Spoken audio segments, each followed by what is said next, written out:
안녕하세요, 엄지님들.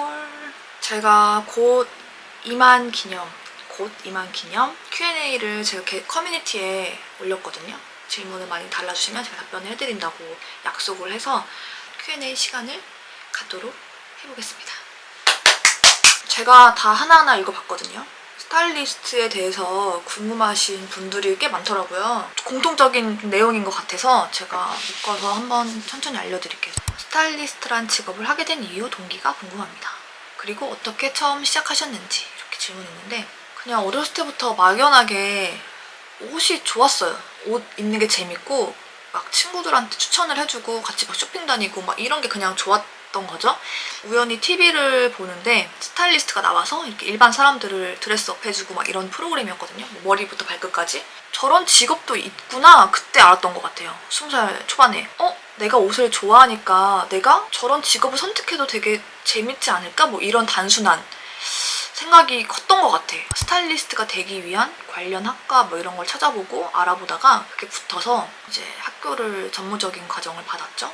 너무 재밌는 거예요. 그냥 패션에 대한 전반적인 거를 많이 배우거든요. 실무도 배우고 꼭 스타일리스트가 아니더라도 그 당시 소잉, VMD, 일러스트, 헤어 메이크업도 다 배웠던 것 같아요. 그 학교에서 그런 과정들이 있었는데 내가 뭐를 해야겠다라는 게 좀 확고하게 잡힌 시기가 된 것 같아요. 저는 오히려 더 스타일리스트가 내 적성에 맞고 이걸 꼭 해야겠다라는 생각이 되게 강하게 들었던 것 같아요. 학교 2년 생활 동안.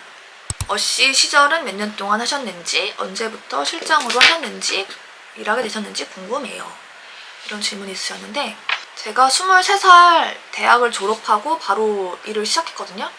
저는 그때 뭔가 매거진에 대한 환상이 되게 커가지고 잡지를 많이 스타일링 하시는 실장님을 찾아서 이력서를 넣어서 면접을 봤던 기억이 납니다. 그래서 그 팀에 뽑혀서 처음 이제 일을 시작하게 됐죠. 바로 대학 졸업하고 어시스트 생활을 했으니까 23살부터 30까지 거진 7년. 독립은 제가 30살. 제가 지금 나이가 36이니까 스타일리스트 실장으로 일한 지 6년 차가 되겠네요. 그리고 이 질문도 있었어. 처음 일 시작하실 때 어떤 실장님 팀에 어시로 계셨는지 궁금해요. 저는 뭔가 태어날 때부터 실장님이었을 것 같아서 아닙니다. 23살에 처음 일을 시작하게 됐을 때 팀은 최한석 실장님이라고 지금도 너무 왕성하게 활동하시는 실장님이신데, 제가 매거진, 잡지에 대한 동경이 되게 엄청났었거든요. 그 당시 실장님이 진짜 왕성하게 엄청 그런 매거진 활동을 많이 하셔가지고 그래서 알게 됐고, 제가 면접을 봐서 일하게 된 첫 번째 팀이고요. 두 번째 팀은, 그러니까 팀을 옮겼다기보다 처음 최한석 실장님 팀에서 제가 몇 개월 일을 하다가 이 일을 꾸준히 내가 앞으로 더 잘할 수 있을까라는 고민도 되게 많았던 것 같고, 좀 좋아해보는 일을 빨리 경험을 해봤으니까 이거 말고 나에게 또 적성이 맞는 일이 있지 않을까 싶어가지고 쉬었던 것 같아요. 쉬고 있는데 그 최한석 실장님 밑에서 독립한 언니가 있거든요. 바로 여러분도 많이 아시는 앨리스 펑크 언니라고, 지혜 언니가 그때 그 당시 팀장님이었어요. 내가 독립을 했는데 같이 한번 해볼래? 라고 해서 그때부터 쭉 6년 동안 지혜 언니 밑에서 일을 하게 됩니다. 너무 TMI인가? 이것도 있더라고요. 스타일리스트로서 워라밸은 어떤지 궁금해요. 저의 스타일리스트 직업에 대한 워라밸은 100%로 정한다면 저는 70%. 아무래도 연예인을 많이 담당하고 있고 저희의 스케줄도 있지만 그 연예인의 스케줄에 따라 움직이는 경우도 되게 많거든요. 주 5일째에 몇 시 출근해서 몇 시 칼퇴근하고, 사실 저희는 그런 게 딱히 없어요. 이때 꼭 휴가를 가고 싶어? 아니면 이날 주말은 꼭 쉬고 싶어? 약간 이게 조금 안 되는 것 같아요. 마음 편하게 막 휴가를 막 계획해서 갔던 적이 많이 없던 것 같아요. 시간에 대한 걸 자유롭게 쓰지 못할 때 그때가 조금 현타가 좀 오는 것 같아. 근데 꽤나 만족하면서 지내고 있어요. 왜냐면 일이라는 게 어쩔 수 없이 상황에 맞게 해야 되는 경우가 많잖아요. 그래도 제가 좋아하는 일을 가지고 직업을 삼을 수 있다는 거에 대해서 그게 좀 강점인 것 같아요. 막 스트레스를 받다가도 다시 또 이렇게 털어내고 열심히 일을 할 수 있는 그런 게 생기지 않나 싶습니다. 그리고 스타일링 할 때 중요하다고 생각되는 부분. 사실 저는 스타일링 할 때 가장 중요하다고 생각되는 부분은, 제가 제 옷을 입을 때도 그렇지만 제가 또 뭐 셀럽을 입힐 때도 그렇지만 저는 TPO, 타임, 플레이스, 어케이션, 이렇게 TPO에 맞게 옷을 차려입는 게 가장 중요하다고 생각해요. 항상 그 베이스를 가지고 어떻게 입힐지 고민하고 결정하는 편이고, 룩에 대한 포인트를 하나는 꼭 주려고 노력하는 것 같아요. 머리끝에서 발끝까지 막 다 포인트를 준다기보다 뭔가 하나의 아이템을 정하던지 뭔가의 컬러를 정하던지 뭔가의 패턴을 정하던지 해서 하나의 포인트로 차곡차곡 쌓아서 스타일링하는 걸 되게 좋아해요. 그리고 중요하다고 생각합니다. 가장 기억에 남는 스타일링.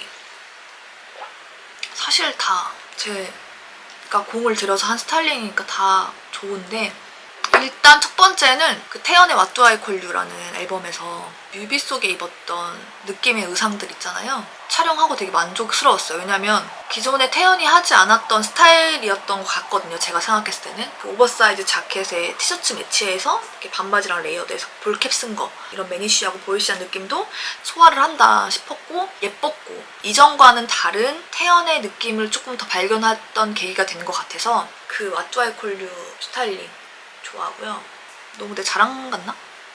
그리고 헤이즐을 바람이라는 앨범 때 처음 만나서 작업을 했거든요. 이 젠가라는 뮤직비디오를 찍었는데 그 안에서 되게 다양한 루킹들이 나와요. 제가 수트도 입혔고 드레스도 입혔고 빈티지한 느낌의 연출도 많이 했고, 일단 뮤비 자체의 그런 색감에 어울리는 의상들을 공수하는 것부터 시작해서 아티스트 헤이즐이라는 사람에게 이렇게 뭔가 다양한 여성스러움도 있구나 라고 발견했던 뮤비였어요. 또 하나를 꼽자면 현아 그 보그 입생로랑 화보가 있거든요. 약간 사막 같은 데서 촬영했던 느낌의 화보, 그걸 되게 좋아하는데 이전의 현아와 비슷해 보일 수도 있을 것 같아요. 뭔가 다른 게 있거든요. 제가 느꼈을 때는 제가 한 거니까. 촬영을 하고 되게 피드백이 좋았던 걸로 기억을 해요. 현아도 스스로 되게 만족해했고 잘 나왔고 여러 사람 모두 다 만족했던 그런 화보여서 그때 되게 재밌었어요. 가장 기억에 남는 스타일링을 꼽자면 그렇게 정리할 수 있을 것 같아요. 혹시 좋아하시는 인터넷 쇼핑몰 또 있으신가요? 예, 너무 많죠. 저는 다크빅토리 진짜 좋아해요. 다크빅토리가 배송이 일단 너무 빨라요. 쇼핑몰이지만 당일 배송이라는 그런 서비스가 있어서 되게 좋았던 것 같고, 최신 트렌드에 맞게 옷이 빠르게 이렇게 들어오니까 그래서 즐겨보는 것 같고, 모델들이 또 이렇게 옷을 되게 잘 입으시잖아요. 근데 그런 거 보는 재미도 있고, 그리고 프레클 이라는 쇼핑몰을 되게 좋아하는데, 좀 다른 쇼핑몰이랑은 다르게 갖고 있는 그 특징이 있다고 개성이 있다고 해야 되나? 내가 유니크한 옷을 입고 싶다? 찾고 싶다 하면은 꼭 이 쇼핑몰은 한 번씩 둘러봐서 보는 것 같아요. 쇼핑몰 운영하시는 사장님 룩도 보면 되게 잘 입으시고 해가지고, 한 가지 더 얘기하자면 더 베를린이라고, 그냥 조금 뭔가 무난한 와이드 팬츠를 갖고 싶다, 일자핏의 데님을 갖고 싶다, 이런 기본적인데 독특한 옷들이 되게 많은 편이에요. 그래서 더 베를린의 옷도 많이 갖고 있습니다. 요새 자주 듣는 노래, 그 유튜브 뮤직이라고 제가 그거를 깔았어요. 유료로. 근데 여기가 좋더라고요. 제가 뭔가 음악을 하나 이제 선택을 하면 이게 자주 듣는 노래 너무 좋아요. 이거랑 비슷한 무드의 음악이 이렇게 연달아서 짜자작 나와요. 제가 따로 이렇게 플레이리스트를 만들지 않아도. 그래서 좋아요. 그래서 유튜브 뮤직 요즘에 애용하고 있습니다. 최애 브랜드 3개. 첫 번째는 그럼 샤넬, 두 번째는 제가 좋아하는 스포츠 브랜드 나이키, 그리고 요즘에 조금 눈여겨보는 뭐 헬무트랭, 자크미스, 뭐 하우스 오브 써니, 뭐 이런 브랜드들을 좋아합니다. 학생으로 돌아가서 꼭 해보고 싶은 것, 안에서 후회하는 것. 학생으로 돌아간다면 고등학생으로 돌아가면은 공부를 조금 열심히 해보고 싶고요. 대학생으로 돌아간다면 유학. 약간 해보지 않은 거에 대한 동경이 좀 있다고 해야 되나? 유학이 안 되면 워홀, 뭐 이런 해외 경험을 조금 쌓고 싶다는 생각이 들었어요. 안에서 후회하는 거. 약간 모토가 안에서 후회할 바엔 해보고 후회하자 라는 스타일입니다. 그동안 유튜브 하시면서 가장 기억에 남는 순간이 언제일지 궁금해요. 처음 이제 유튜브를 하겠다라고 결심을 하고 첫 촬영을 했을 때 설렘 반, 두려움 반, 뭐 이런 마음으로 시작을 했던 것 같아요. 자기소개 영상을 올리고 제가 얼마나 들어가 봤는지 몰라요. 다시 들어가서 좋아요, 댓글 막 이런 거 확인하고, 뭐 저희 애칭도 생기고 이렇게 가까워지면서 조금 자연스러워진 건데, 처음에 그 떨림, 그런 반응들 막 이런 것들이 좀 생각이 나네요. 언니의 화장법 궁금해요. 올 가을 추천하는 남자 룩, 쇼핑할 때 꿀팁이나 중요하게 생각하는 거, 그것도 콘텐츠로 푸는 게 어떨까요? 그러니까 여러분들께서 또 아이디어를 많이 제공해 주신 것 같아가지고 이런 Q&A 시간이 되게 알찬 것 같아요. 앞으로 더 하고 싶은 일은 뭔가 저만의 브랜드를 한 번쯤 만들어보고 싶다? 뭐 이런 생각은 예전부터 했던 것 같아요. 저랑 취향이 비슷한 사람들이 옷이던 가방이던 신발이던 모자던 이렇게 살 수 있는 그런 브랜드를 만들어보는 게. 뉴요커님이 가방 디자이너세요. 남자친구가 저와 뭔가 이렇게 잘하는 것들을 합쳐서 그 아이덴티티가 보이는 하나의 브랜드를 언젠가는 하고 싶다. 아, 그리고 유튜브를 좀 더 즐기면서 할 수 있는 게 앞으로 더 하고 싶은 일이에요. 일입니다. TMI라서 말이 많죠. 죄송해요. 약간 고인물이랑 꼰대 기질이 있어서 그런가 봐요. 말하다 보니까 말이 너무 많은 것 같아, 스스로. 여기까지 저의 TMI, 어메이징의 TMI를 시청해주셔서 정말 감사하고요. 지금은 2만이지만, 2만이 안 됐죠? 앞으로 뭐 3만, 4만대 이런 Q&A 시간을 가져가지고 여러분들과 더 소통하는 어메이징 채널이 되도록 노력하겠습니다. 다음에 또 봐요. 안녕.